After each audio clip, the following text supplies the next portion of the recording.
Assalamualaikum warahmatullahi wabarakatuh. Perkenalkan, saya Dimas Nugroho.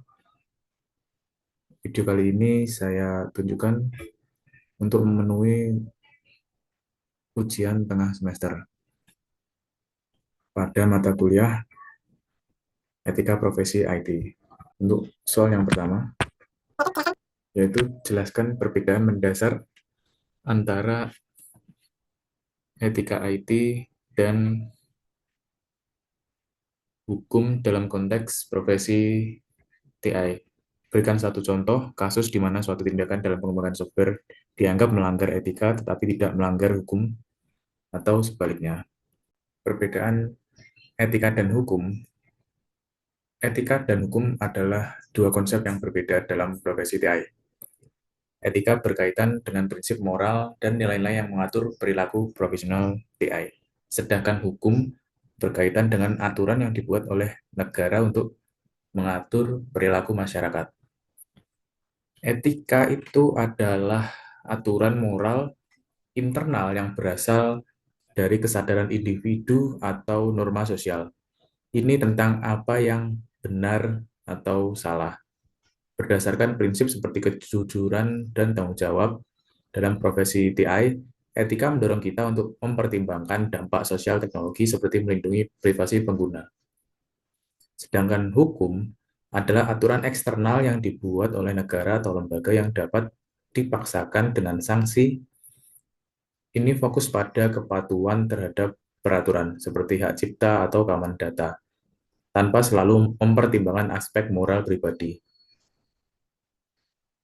Etika itu lebih fleksibel dan subjektif, sedangkan hukum itu lebih kaku dan objektif. Etika bersifat universal dan moral, sementara hukum bisa berubah sesuai undang-undang. Dalam PI, etika memprioritaskan kebaikan bersama seperti menghindari bias algoritma, sedangkan hukum hanya mengatur aspek teknis. Saya pikir perbedaan ini penting karena teknologi BI seringkali berada di zona abu-abu. Kita harus bijak memilih antara moral dan kepatuhan hukum untuk menghindari dilema. Contoh kasus di sini saya gunakan yaitu seorang pengembang software menggunakan software bajakan atau keperluan pengembangan internal tanpa membeli lisensinya.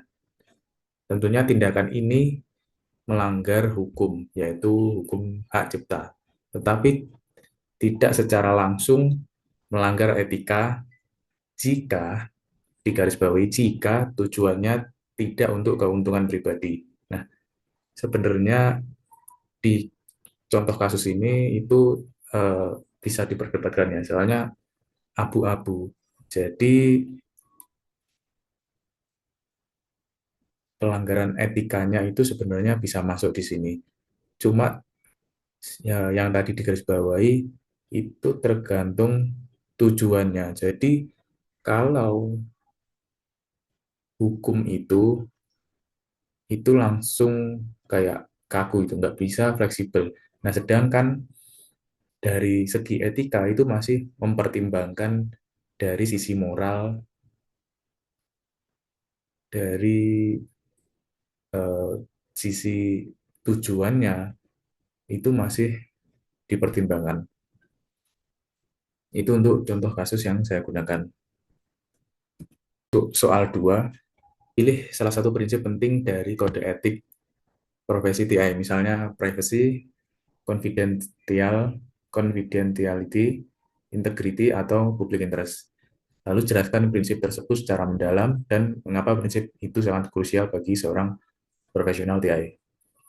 Bagaimana prinsip yang Anda pilih tersebut terancam atau dilanggar oleh kemajuan teknologi saat ini, misalnya big data, AI, atau Internet of Things. Berikan satu contoh real dan usulkan solusi etis untuk mengatasi ancaman tersebut.